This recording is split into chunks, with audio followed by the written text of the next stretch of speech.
Oi, gente, nós vamos falar hoje sobre a importância das proteínas, que é um dos macronutrientes que devem estar inseridos numa alimentação balanceada para o seu cão e para o seu gato. Vou dar mais ênfase aos cães, porque a alimentação dos gatos é bem particular e depois a gente fala um vídeo só sobre alimentação para gatos, tá? Em relação aos macronutrientes. Hoje eu vou começar com as proteínas, mas a gente ainda vai falar sobre gorduras e também sobre carboidratos, certo? As proteínas são a estrutura principal, é o nutriente mais abundante em todo o organismo. Elas são responsáveis, elas têm muitas funções, né, no organismo dos cães e dos gatos, como função estrutural. Todo o organismo é constituído de proteínas. Ela também faz o transporte de nutrientes, coagulação sanguínea, produção de hormônios, gente. Muita gente nunca parou para pensar, sabe que proteína está muito relacionada a músculo, né? A regeneração de tecido, a formação de novos tecidos, mas imagine só, seu animal precisa de proteína para produzir hormônio. As proteínas também são responsáveis pela produção de enzimas. As enzimas elas são muito importantes no metabolismo de todos os nutrientes. As proteínas também são importantes para o sistema imunológico. E a unidade estrutural delas é o aminoácido. Olha, o aminoácido ele é responsável pelo crescimento, desenvolvimento muscular, tecidual, enfim, tudo que está se regenerando, tentando se recompor, os aminoácidos estão ali exercendo o papel deles. E também eles inibem o catabolismo, que é aquele processo de utilizar, de não utilizar, né? Isso acontece quando está tudo desequilibrado. Então, o catabolismo é quando o organismo utiliza a massa magra como fonte de proteína. E os aminoácidos, eles trabalham para que isso não aconteça.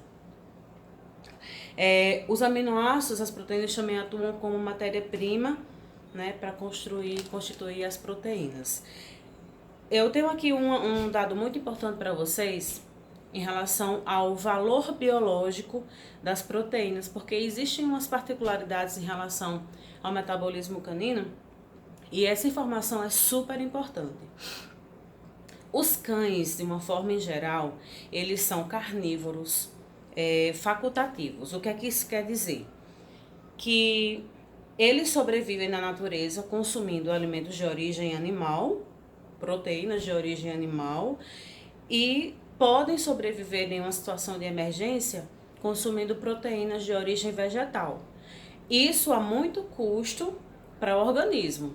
Muitas funções irão parar de funcionar como deveriam, parar de exercer seu papel, que cada um tem um papel muito importante, e vão sobreviver. A palavra correta é essa.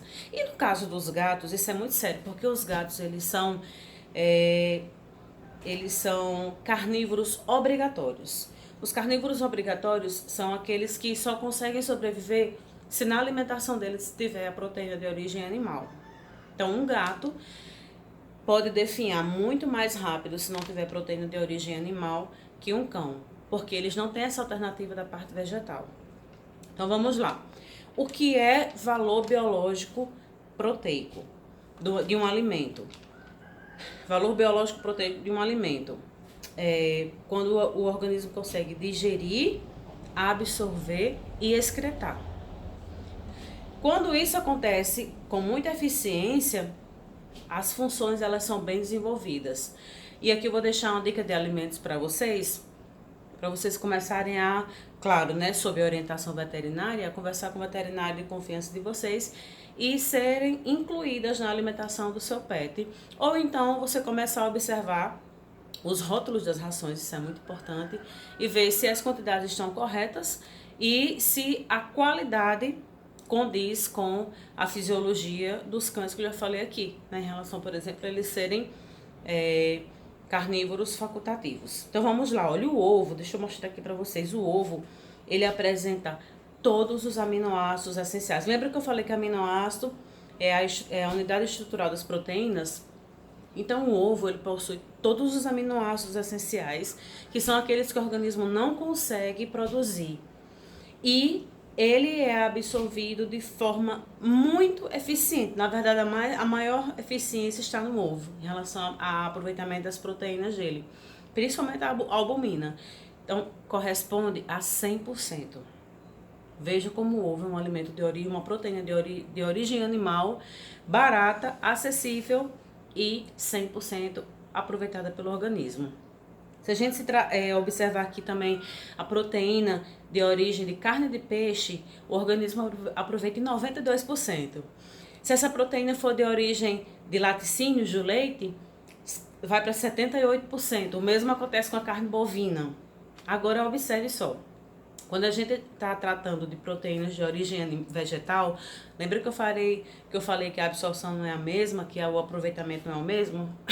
O valor biológico proteico, por exemplo, do milho e do trigo, cai para 68%. E se for do farelo, do glúten de trigo, eu tenho aqui esse dado para vocês, o rendimento proteico é de apenas equivalente a 40%. Então, isso é uma das justificativas mais sérias para mostrar que quando uma ração contém, ou um alimento está contendo muita proteína de origem animal, isso quer dizer que seu animal não está aproveitando quase nada.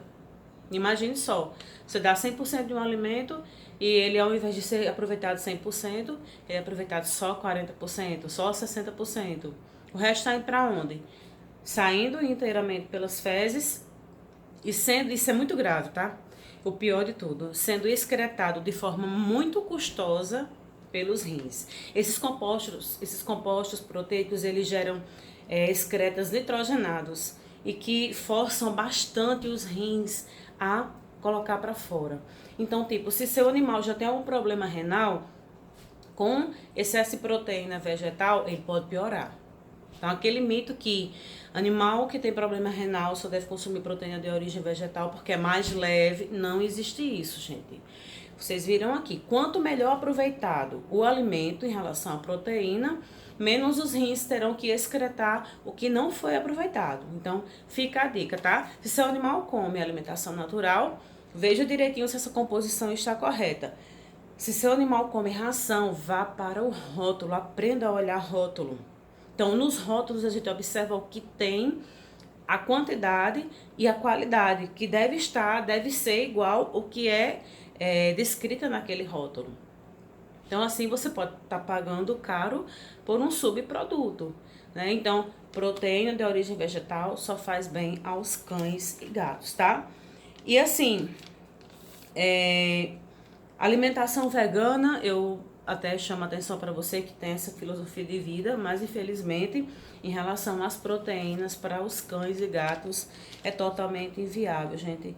É uma coisa assim que a gente não pode fazer, porque por mais que se invista em suplementação, mas nunca vai ser suficiente, sabe por quê? Porque é uma limitação do próprio organismo do animal, que é diferente do nosso, tá bom? Espero que vocês tenham gostado. Se tiver mais dúvidas, a gente vai conversando. Deixe sua dúvida aqui, deixe sua pergunta, que na medida do possível eu vou responder, tá bom? Tchau, tchau.